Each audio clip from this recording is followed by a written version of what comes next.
Good morning, everyone, and welcome to all of you in Booster Pack 34। तो सबसे पहले हम क्वेश्चंस दिखाएंगे आपको। ये क्वेश्चंस मोस्टली इस टाइप के क्वेश्चंस आपको अलजेब्रा में मिलता है जब आप एसएससी के एग्ज़ाम दे रहे होते हो या उसकी प्रिपरेशन कर रहे होते हो।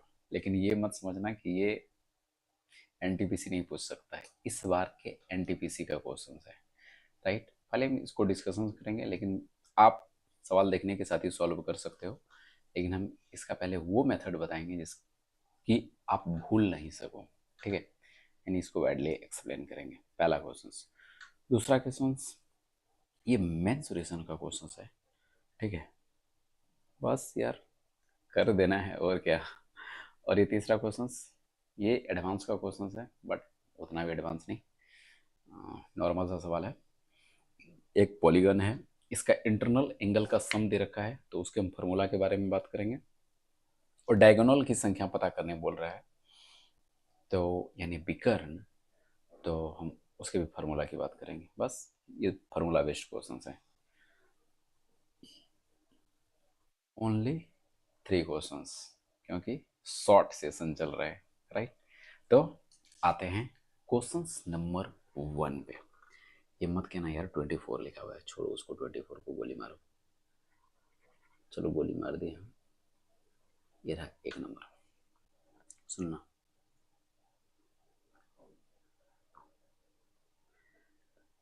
इसी चीज को ना मैं यहाँ पे लिख रहा हूं। क्या मैं इसको लिख सकता हूं 6 गुना 10⁻⁻² का पावर 2। अरे भाई साहब ये देखो, सुनो ध्यान से। 0.06 को क्या लिख सकते हो? 6/10 का पावर 2, ये लिख सकते हो। और जब ये चीजें ऊपर जाएगी तो 6 गुना 10⁻², नीचे में प्लस है तो ऊपर साइन क्या हो जाएगा? माइनस में हो जाएगा। तो 6 गुना 10⁻²। अब फिर स्क्वायर, कोई दिक्कत नहीं है। आगे क्या मैं लिख सकता हूँ? 66 गुना 10⁻², टू दी पावर 2। और आगे क्या लिख सकता हूँ? 666,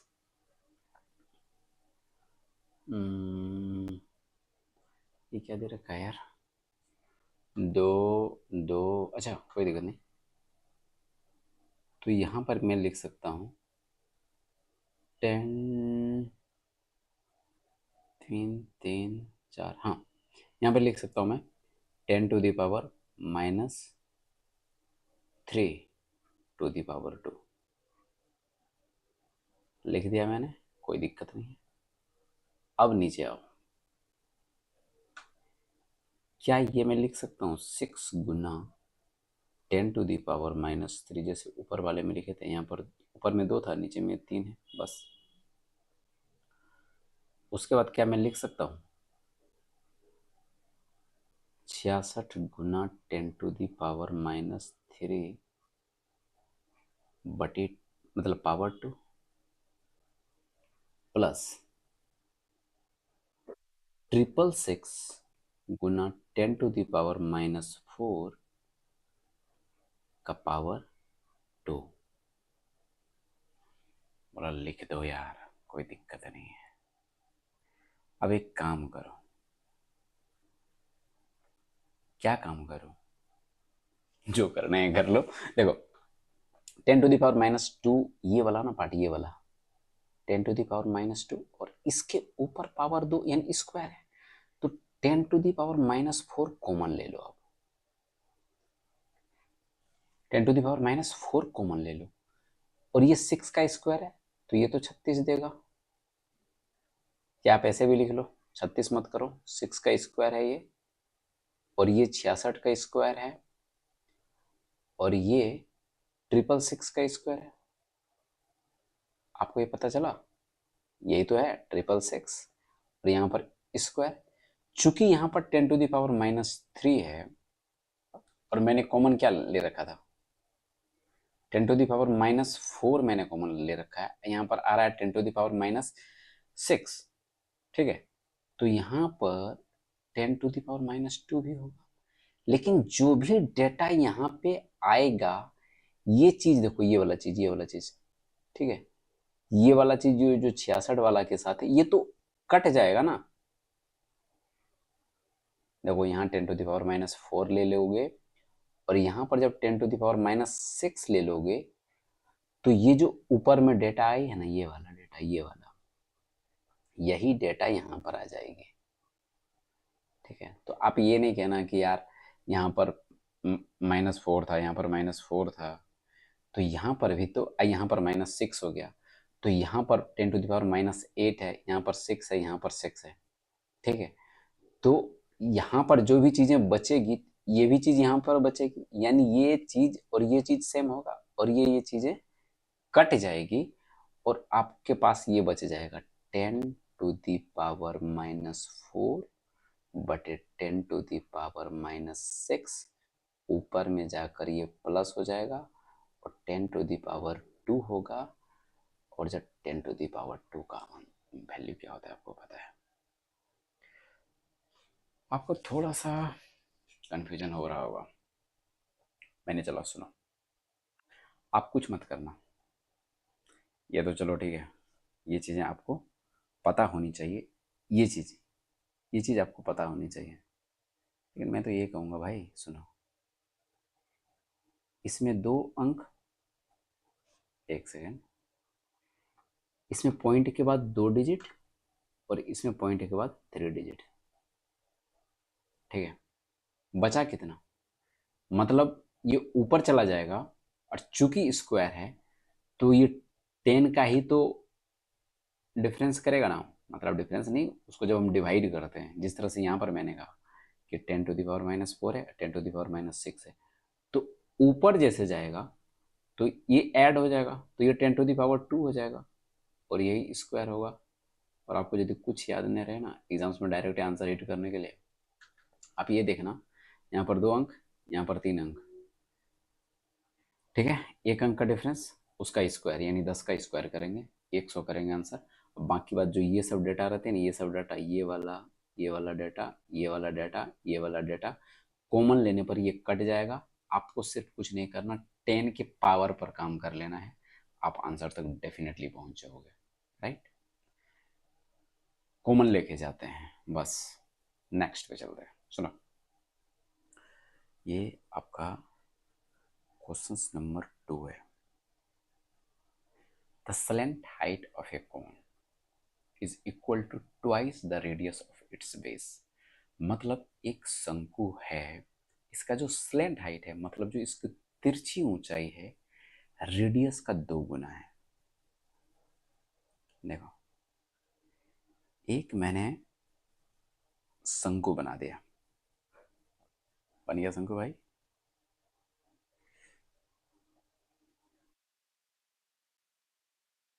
इसकी जो स्लेंट हाइट है रेडियस की, रेडियस यदि मैंने y पुट कर लिया तो स्लेंट हाइट 2y हो जाएगा।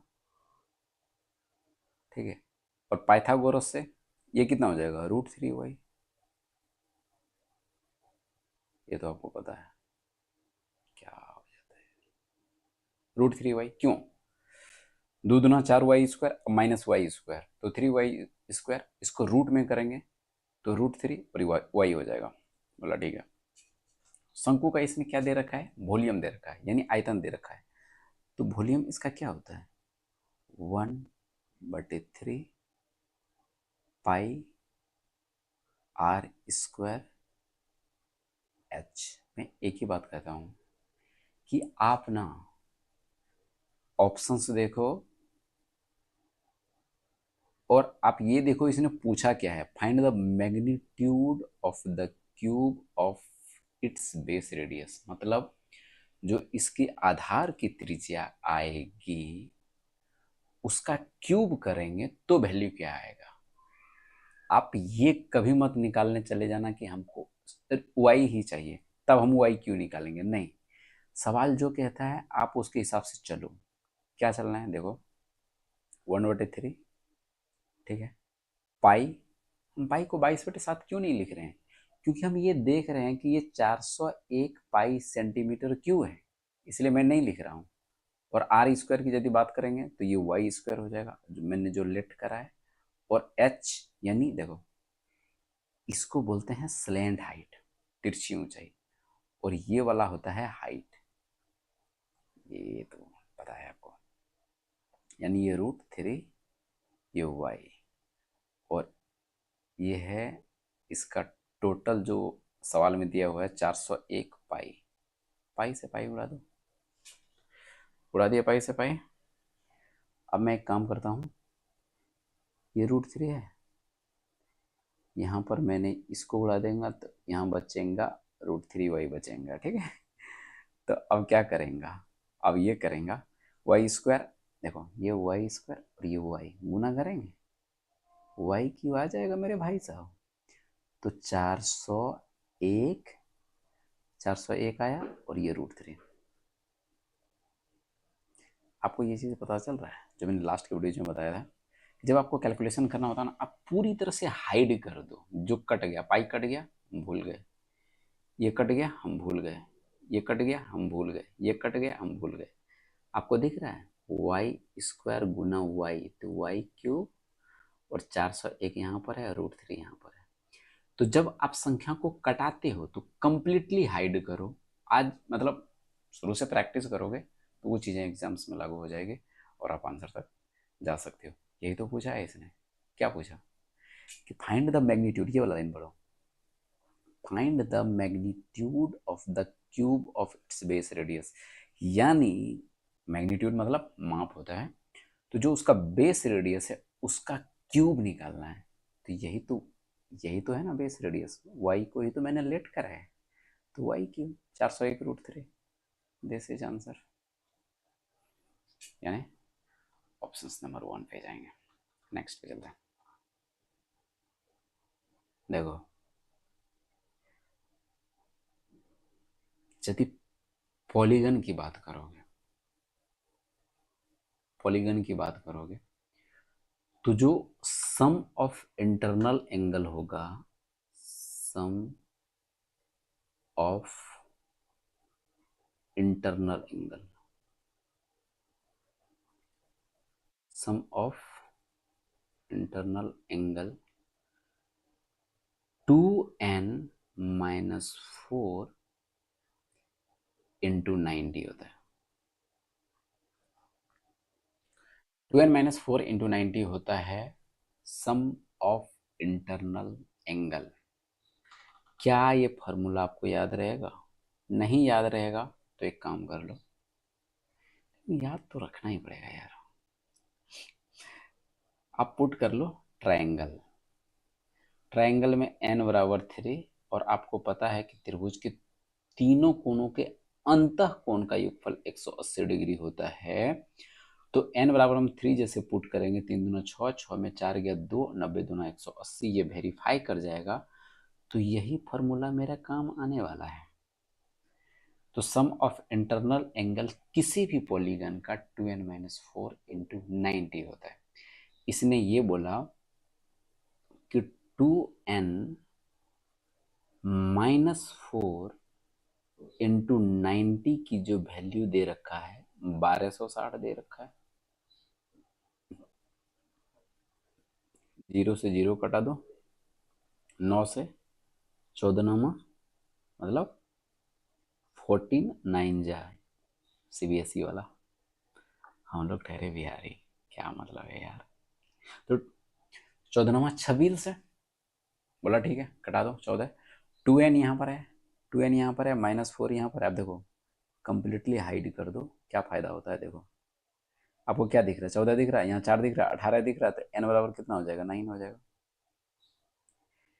यानी जो ये रेगुलर पॉलीगन है इसके साइड्स की संख्या 9 है। तो बोलेगा डायगोनल का फॉर्मूला क्या है साहब?